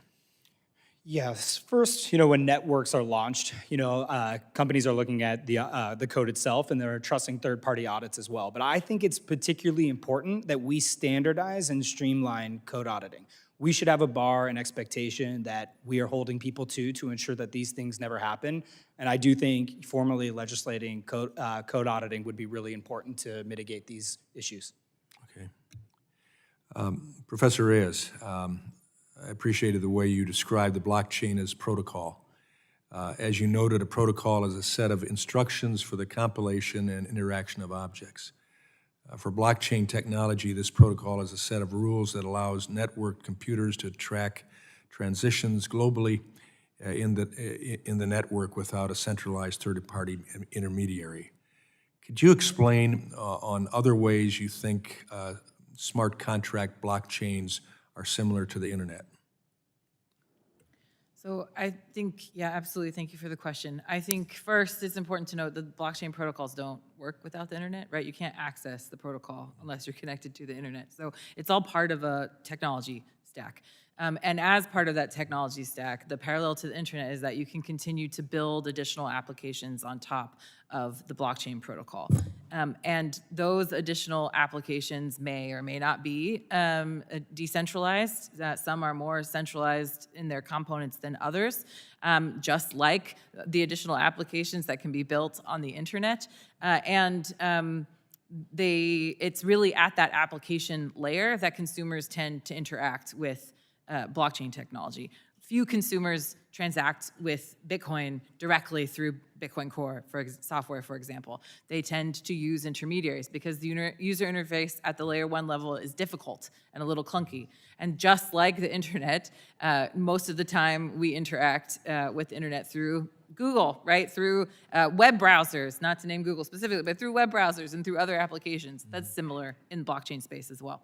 Okay, thank you. My time has expired. I yield back, Mr. Chairman. Thank you. Thank you very much. I appreciate that. Gentleman yields back. Now we'll recognize Ms. Trahan for her 5 minutes of questioning.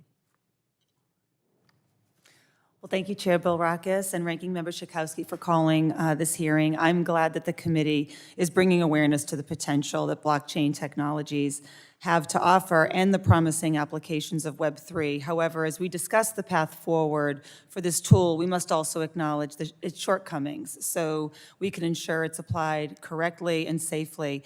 I share the ranking member's concern that we need to fully understand how this technology can be used for the wrong reasons, in particular the immutability of a blockchain or the impossibility of changing the past makes cryptocurrencies an attractive financial avenue for scammers to fleece unsuspecting consumers. The FTC has repeatedly warned consumers that cryptocurrency scams are dramatically on the rise and billions of dollars being lost. In fact, the losses of crypto scams didn't just double or triple between 2019 and 22, they increased over 25 times, reaching more than $2.5 billion lost last year, according to the FBI. Professor Reyes, in your opinion, would you agree that blockchain technologies offer some advantages to scammers, and why do you think that scammers are making so much use of this technology? Thank you for the question. I'd say, in my view, I don't know necessarily that blockchain technology offers particular advantages to scammers. I think, as we've discussed at length already, many of the scams that take place in the blockchain industry are simply echoes of traditional scams. Promising money that doesn't exist, taking your money to use it for one thing and using it for something else entirely. I think what makes it so attractive at the moment to scammers is the same kind of thing that got people in trouble in the early days of the internet. Unfamiliarity with the technology on a wide scale and what the risks are. It's much less likely nowadays to fall for a phishing scam. We have internal processes to learn how to avoid phishing scams and emails, for example, and it'll take time until that same kind of education happens around blockchain technology. I know I'm taking up a lot of time, but one note I'd like to make, because I'm dying every time it's said out loud, is the term immutability, for to be precise, doesn't actually mean that the records in the blockchain can never be changed. In fact, the term immutable never appears in the Bitcoin white paper. It's actually a reference to being computationally improbable, that it's very difficult to change the records in the blockchain protocol. And I think, as was referenced by Professor Sudler, what that means is the blockchain protocol is tamper-resistant, tamper-proof. You can tell when it has been tampered with, but not necessarily that it's impossible to do so. Well, I appreciate the clarification, and also, the recognition that consumers need to be careful. Do you believe that consumers, especially vulnerable consumers like children and seniors, have the information that they need to detect and avoid scams relating to blockchain and Web3 or other types of online fraud? I think a lot more education should be directed towards seniors. I think that the same kinds of scams that target, like going to the Go Get Me Target gift cards and send me the codes, is the same kind of thing that they're falling for in the cryptocurrency realm. I fascinatingly tend to think that children often know more about cryptocurrency and blockchain ecosystems than we might expect. They're more sophisticated in it, I think, increasingly than other populations. But certainly, of course, they always need extra protection. It is a great point about children versus seniors, and our job and our objective is to safeguard all of them. But to follow up, we know that some actors in the space have made promises they couldn't keep, be it a stable coin unable to stick to the promised value or a poorly designed blockchain platform that is vulnerable to a cyber attack. It's not surprising for a new industry based on new technology, but it's also extremely difficult for consumers to accurately evaluate some claims that blockchain companies make. And I want to be sure that our regulators are ready and able to address that. And Mr. Shulman, you mentioned in one of your answers that these types of scams that are happening are as old as time.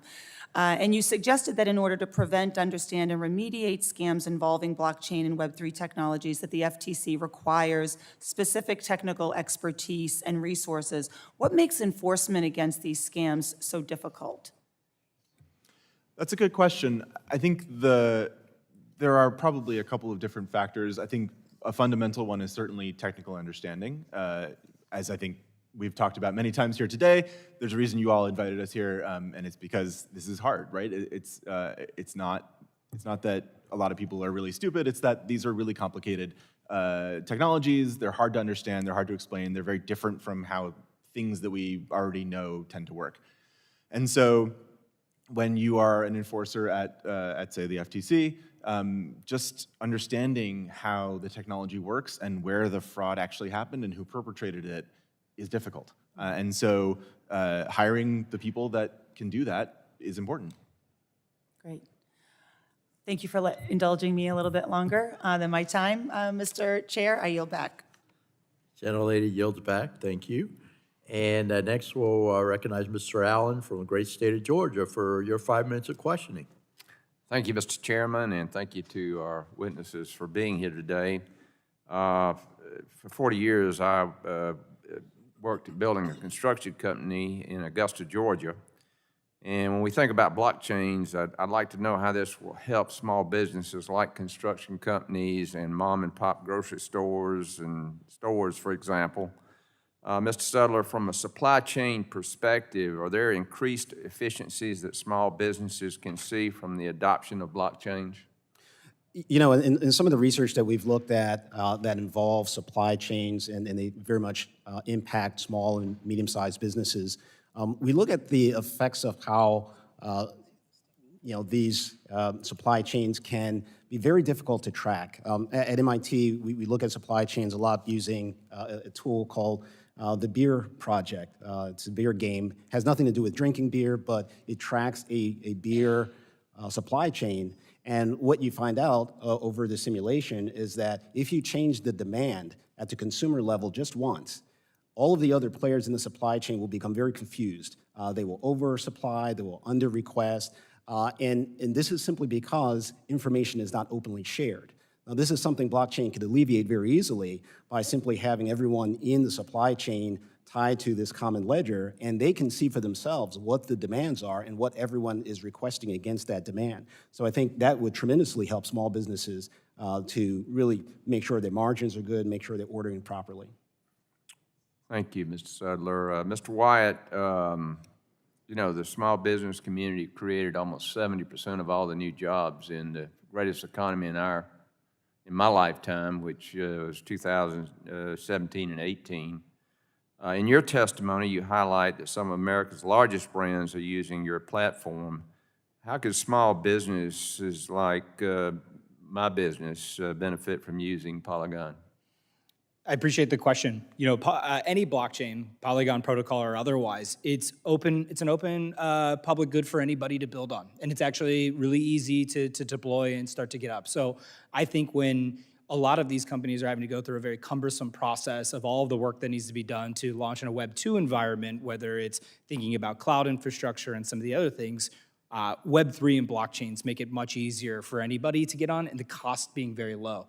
You know, when we talk about a smart contract being deployed on the Polygon protocol, it can sometimes cost pennies to do. And so I think the cost efficiency is a really big deal for small developers and in small companies and keeping costs down. Right, and the cost benefit could be enormous. Absolutely. Yes, okay.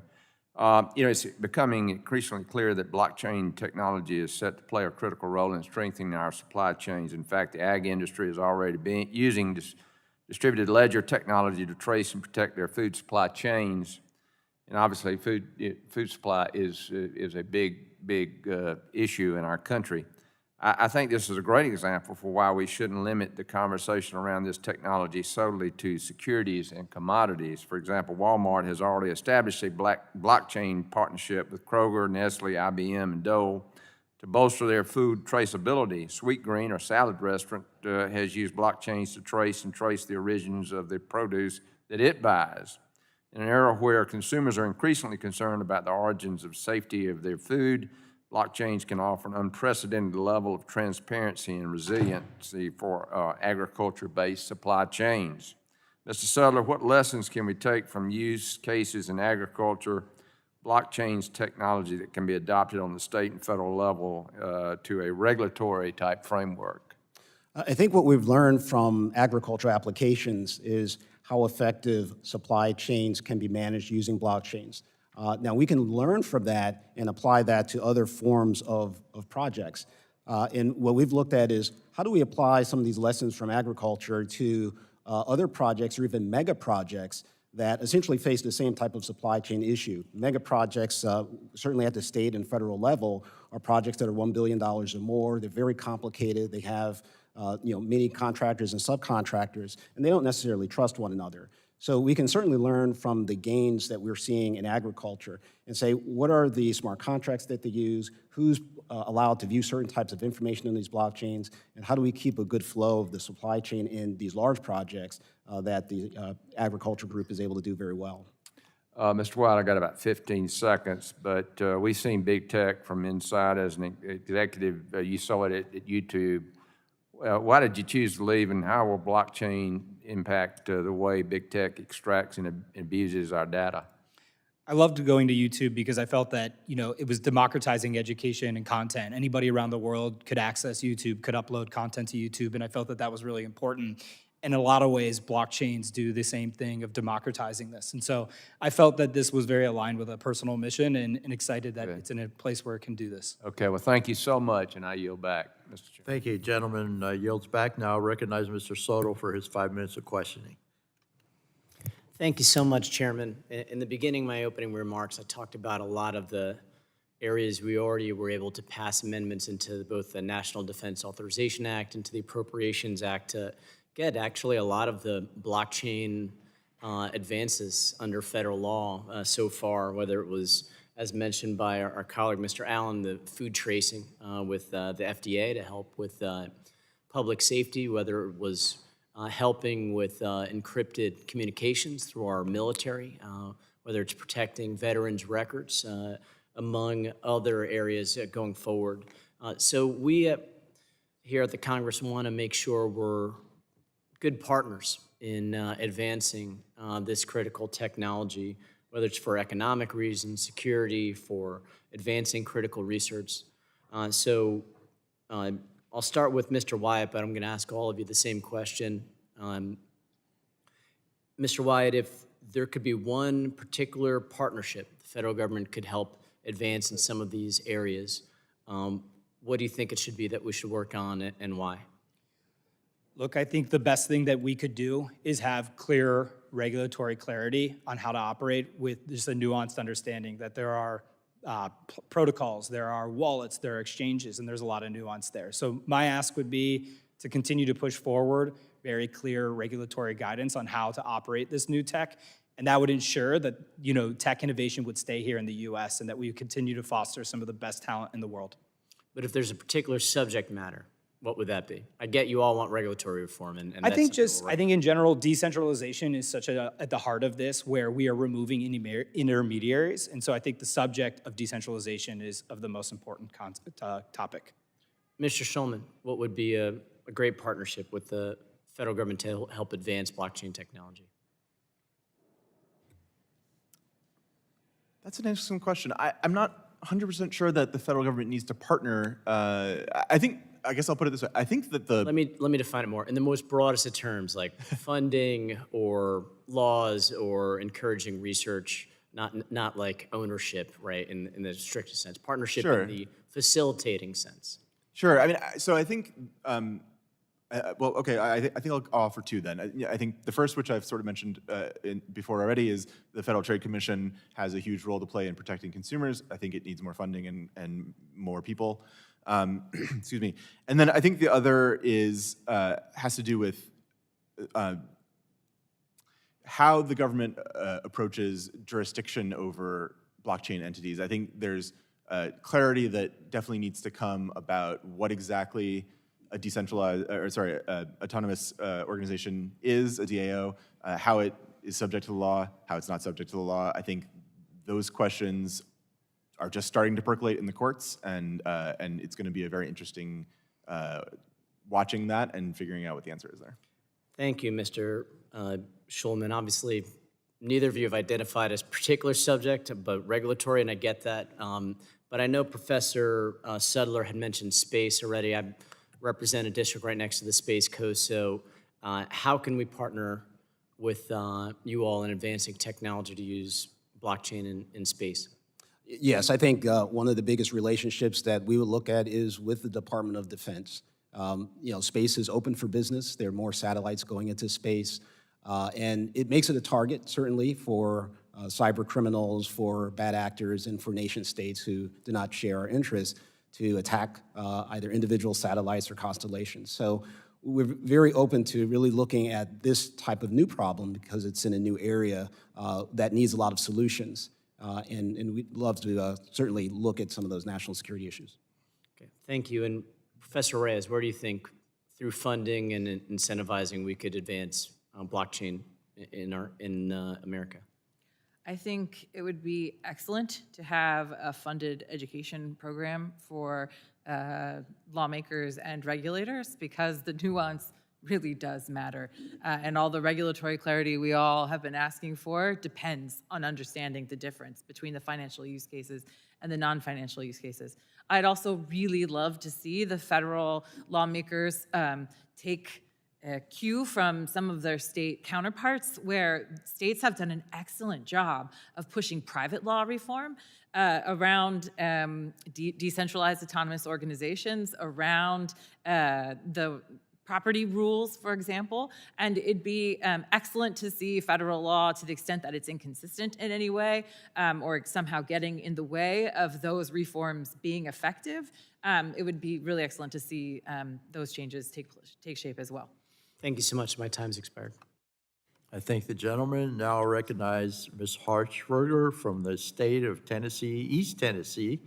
And I want to tell you how much I appreciate your patience. You've been here the entire time. Yeah. So I'll give you Want to learn. 5 minutes for questioning.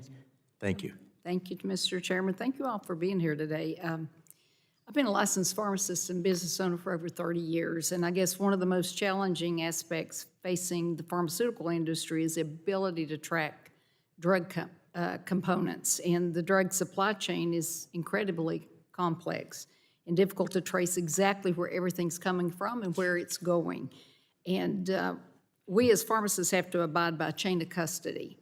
And that under the FDA, it's the Drug Supply Chain Security Act. We have to know if the manufacturers are registered, if the wholesalers are licensed, if the pharmacies are licensed.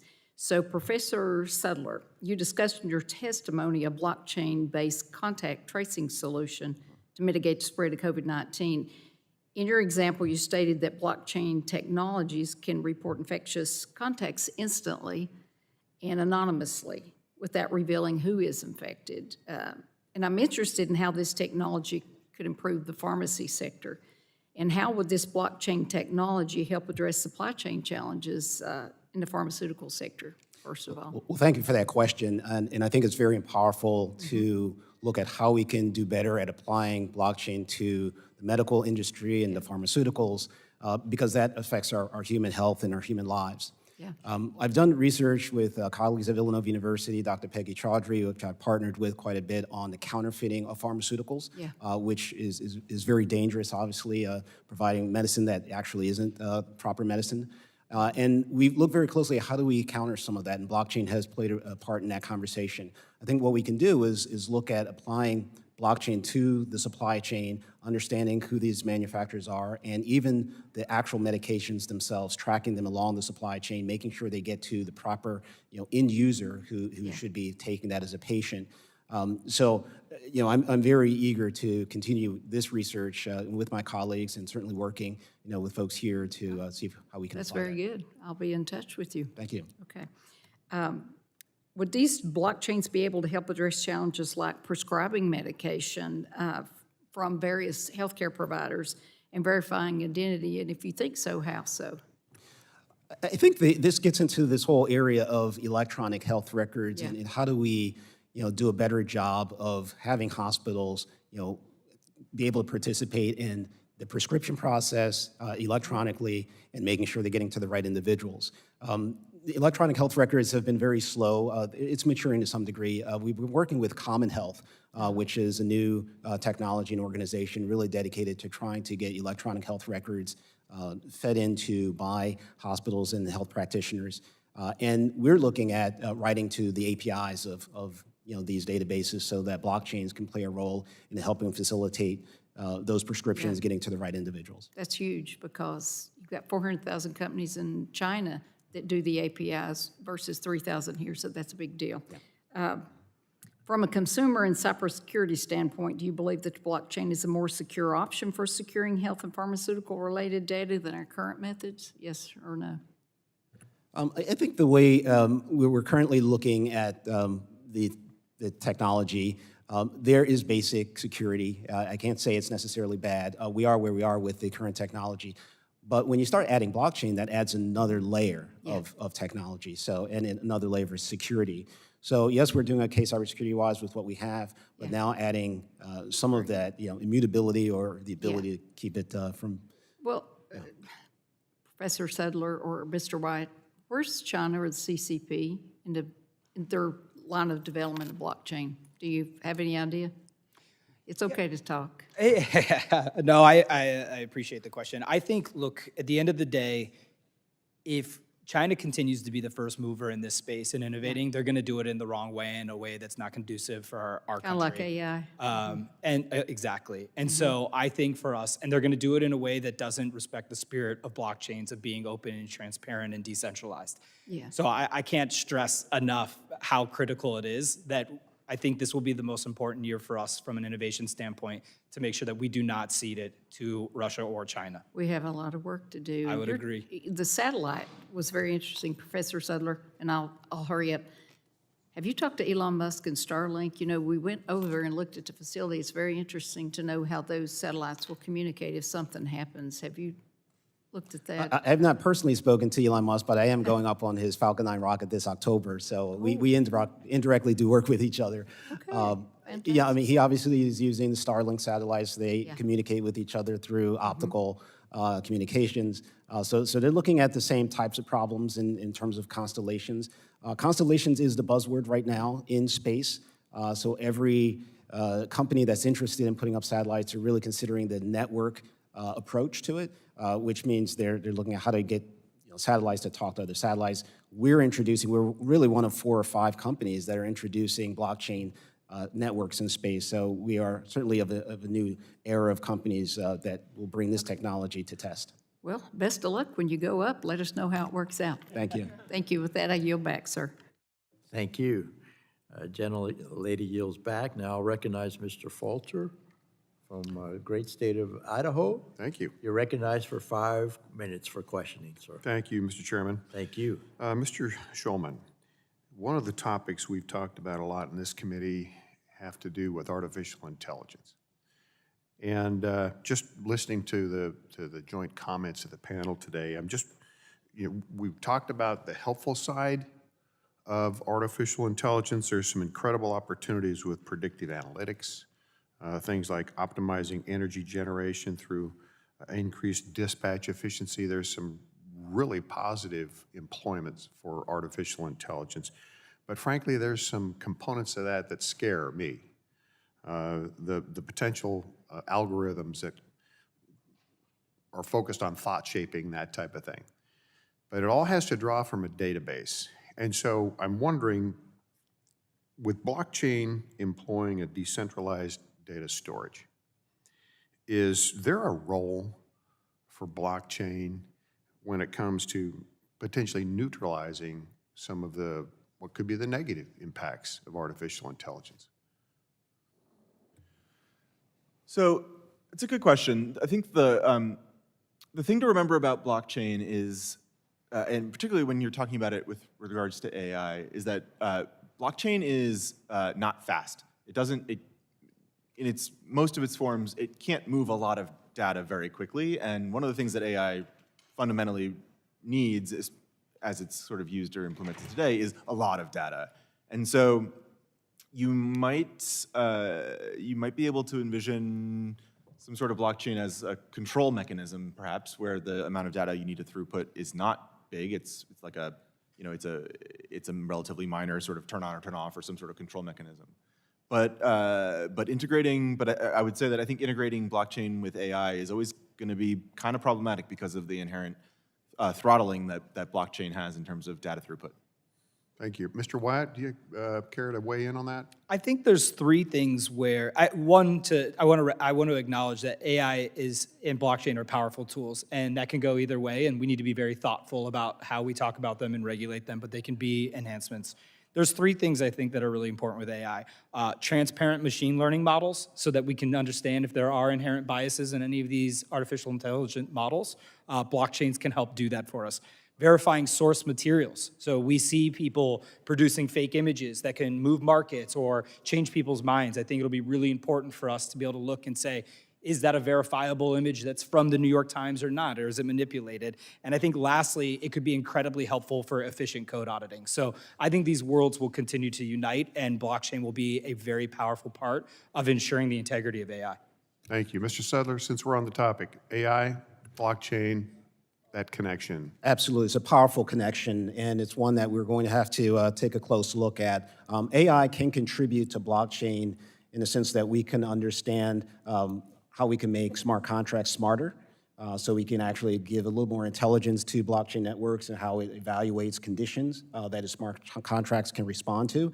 On the other side, blockchains can help AI to give it more explainability. Oftentimes we see AI algorithms produce results. We're not exactly sure how it came to its conclusion. So blockchain can actually keep track and trace immutably in its records where those contacts came from, such that it came to a decision. And so that explainability is very important, particularly when you talk about AI applied to very human-sensitive circumstances like self-driving cars and so forth, where accountability is very important. Thank you. Ms. Reyes, just as a reminder, I'd like to get your take on this, but I'm concerned about potentially some of the negative impacts of AI, and I'm wondering if the decentralized nature of the data storage for blockchain might insulate that. Your take on that issue? Thank you for the question. I think that my thoughts are more along the line of Mr. Shulman, insofar as I don't see a blockchain obviously being a source of data input for AI. This not to say it couldn't happen, I suppose, but at the moment, the state of technology, I don't see that as being how it would be used. Okay, very quickly, as we've seen in China, they've got a creation of a social credit system and a central bank. I'm also concerned about the potential of a federal government type blockchain, and I'm going to ask this of Mr. Wyatt. With a federally government generated blockchain, could that be controlled? I'll just leave it at that and ask, is that a benefit or a drawback if there's a federally created blockchain database when it comes to a social credit system type system? It depends what you're looking for. I do think you have these optionality of some of the topic we've touched on today of permission versus public blockchains, and there are things that you could do in a permission environment. But there are other use cases that I would find, that are more beneficial and meaningful right now using blockchains outside of our current system. Thank you, and I'm over my time. Mr. Chairman, I yield back. Thank you, and there's no Democrats to speak, so I recognize myself for 5 minutes of questioning. Mr. Wyatt, I'm delighted to hear about how blockchains can improve everyday processes and empower consumers with new technology. But new technology often comes with new risks, and some of which being made clear only after widespread deployment. What potential problems could you see arising from increased use of blockchain technology? And then a follow-up, what steps could this committee take to minimize those problems? I think the biggest risk that we have here in our country is not doing anything, and I'm not implying that we are. This committee is a great example of the work that we're doing here, but I would say with a sense of urgency so that we can make sure that we are leading and we are the pioneers and we are placing kind of the consumer protections that we need to put in place. So my concern largely would stem around us continuing to not do anything or act swiftly enough and what implications that could have. Okay. And then, I guess, Mr. Wyatt, a follow-up question is related to this, quite frankly. In addition to me being a member of this subcommittee, I'm also the vice chair of the subcommittee for Energy and Commerce on Oversight and Investigations. In your opinion, what balance should exist between encouraging innovation by technology startups and government oversight and regulation? Meaning, what role do you see government playing in shaping the future of blockchain technology, if any? Yeah, I don't know that necessarily I would say that the government is responsible for shaping it, but I think it's really important that we establish guidelines, regulations, and rules of the road so that there is clarity, so that people feel comfortable that they are capable and enabled to innovate in this country. And then Professor Sudler and Professor Reyes, when trying to anticipate the potential risks of blockchain technology and how we can mitigate them, I think it's also important to discuss regulatory authority. As we have heard from all of you today, blockchains are a multi-use technology. So we must make sure that regulatory authority is clear. What is the best way to prevent unfair or deceptive acts or practices, ensure data security, and regulate a new technology, or is it too early to regulate? That's a very bundled question. It is. But if you take a look at how we treated the internet in its early days, we were fairly hands-off to allow it to innovate. And I think that's very important for the blockchain to continue to do that. Let's keep in mind that the blockchain is only about 15 years old. It's a teenager. Let it be a teenager. And let it come to some degree of maturity before we talk about huge regulations. Having said that, though, there are industry-specific standards that we have to take a look at, things like healthcare, where HIPAA laws are in place, and the privacy of our data is very critical. So we need to look at this on an industry-by-industry basis to see how blockchains are being used and whether or not, from an industry perspective, we need to put some guardrails on how blockchains could potentially threaten our information, our lives. Ms. Reyes. Thank you. So I do want to make sure it's clear for the record that this is not an unregulated industry. It's actually quite heavily regulated. I've been a blockchain lawyer since around 2011, and most of my counseling was on regulatory matters, right? So it's quite heavily regulated. The problem is often that the regulations that apply aren't entirely clear, at least as applied to the specific subset that folks are interested in. I think we see this largely in the securities industry at the moment, in securities law regulation. I think the key to making sure that such things, such clarity is provided in the regulatory framework is to go through the rulemaking process, an open process whereby rulemaking is issued, people get a chance to comment on it, and then clear rules of the road are provided. Because many of the existing laws and regulations that we have do apply to the activity undertaken using the technology. What I think would be a detriment to the United States legal system is if laws targeted the technology or the software itself and said, the blockchain must look like this. And you may only build a protocol with these features. That would not be helpful. I also concur with Mr. Shulman's earlier remarks that targeting the developers themselves, particularly open source developers, is not particularly helpful. Particularly recognizing that blockchain protocols are not the only open source software that we rely upon on a daily basis. If you use a computer today, it's likely that you used some piece of open source software while you did so. So those are my comments on your question. Well, thank you, and I thank all of you for coming here today. Now I call on my colleague, Ms. Kamek, for 5 minutes of questioning. All right, well, thank you, Madam Chairwoman. Thank you to our witnesses for appearing before us today. As you can tell by the attendance in the room, we're all here. Kidding.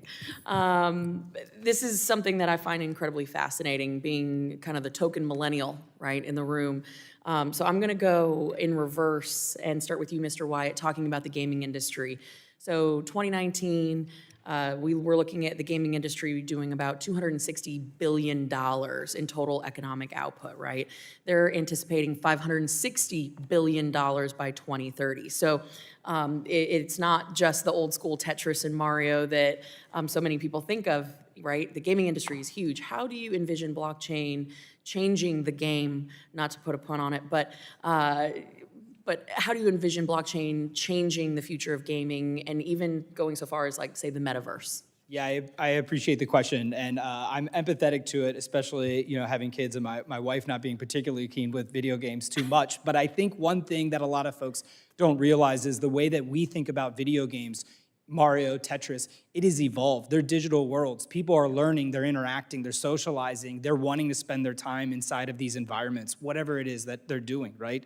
And there's obviously a variety of things. So with this is people want to spend money where they're spending time. That's a very natural behavior for anyone to do. And so whether you're a kid or an adult that are, you know, interacting in these digital worlds, that's important. So therefore, you see a lot of digital goods being purchased inside of these games, whether it's a cosmetic item for you to have some representation in game or whatever the case may be. As you pointed out, it's generating hundreds of billions of dollars. YouTube is one of the largest verticals in the business. I think what this allows people to do is instead of just licensing this from the publisher, they can now own it. If you spend money on something, you deserve to own it. You don't just license the sweatshirt from Nike. You buy it, it's yours. You can give it to me, you can trade it to me, you can sell it to me. I think that's really important. And so these digital goods deserve more rights. People are spending a lot of money on it. They deserve more autonomy on how these things can be used. There is no better way to solve for that than putting these on open blockchain protocols. I appreciate that. Thank you. Mr. Sudler, did I say that correct? Yes, that's correct. So I want to shift gears a little bit, and thank you, Mr. Wyatt, for that on the gaming response. We've talked a little bit here today about the uses that can be applicable to federal government, and I want to just expand that a little bit. How do you foresee, and I'm running out of time, but blockchain technology, how could that be used for, say, foreign aid, particularly in countries where we don't have the most sophisticated financial systems, we don't have necessarily the means. How can we utilize the technology today to utilize foreign aid more effectively utilizing blockchain? I think there's a couple of ways in which you can do that. And we've actually, some of my students have explored that very same topic. If foreign aid is being sent to a country, how do we make sure it's getting into the right hands, it's not getting to adversaries or people who are wasting that money? So the blockchain can keep track to some degree of where that individual is on the receiving side and whether they're receiving that payment or not. There's some complexities in terms of the receiving end and what actually do they do with it. That obviously gets into tracking who's actually spending that money at the end of the day. The other way is helping communities really create their own community coin. So if you go into that country and say, we're going to help set up some infrastructure where maybe there's a community coin, allows for self-organization, allows for some particular region to have an internal economic system based on a coin that is well-structured, has some rules in terms of how it's used. That could be a way of aiding some group outside of this country without necessarily just sending money, but actually helping to build an economy. And to take that one step forward or further, how do you foresee us using blockchain to prevent waste, fraud, and abuse and cut down costs with federal programs, things like SNAP, EBT, et cetera? Yeah, if you have something like SNAP on a blockchain, now you're starting to track, whether an individual is using, those particular services appropriately. And this does get into identity itself, really tracking, the individual who's using those particular programs and some of their activities on the blockchain. That does get into a new area of technology of identifying a person on the blockchain itself, and some unique identifier that would track their identity on the blockchain and then how they're using some of the federal programs that they are allowed to use. So we're looking very closely at identity. Obviously, that gets into a lot of privacy and how do we do that correctly. But there certainly is that type of use case that has some potential. Certainly, I have concerns about the privacy issues surrounding blockchain and how the technology is going to evolve around the sense that we need our constitutional rights to be protected. We have a right to privacy. And so kind of threading that needle is something that I'm very interested in. But I know my time has expired. Mr. Chairman, I'll follow up with the remainder of my questions for the record, and thank you to our witnesses again. I yield. I thank the gentlelady for yielding, and this concludes our hearing today. I want to thank our witnesses for your expertise and your knowledge around this technology. It is important for us to understand what you're dealing with so that your Congress can deal with this issue appropriately. I ask unanimous consent to insert into the record the documents including on the staff hearing documents list. Without objection, that will be the order. Without objection, that will be the order. I remind members that they have 10 business days to submit questions for the record, and I ask the witnesses to respond to the questions as promptly as you can. Members should submit their questions by the close of business on June 21st, and then without objection, the subcommittee is adjourned.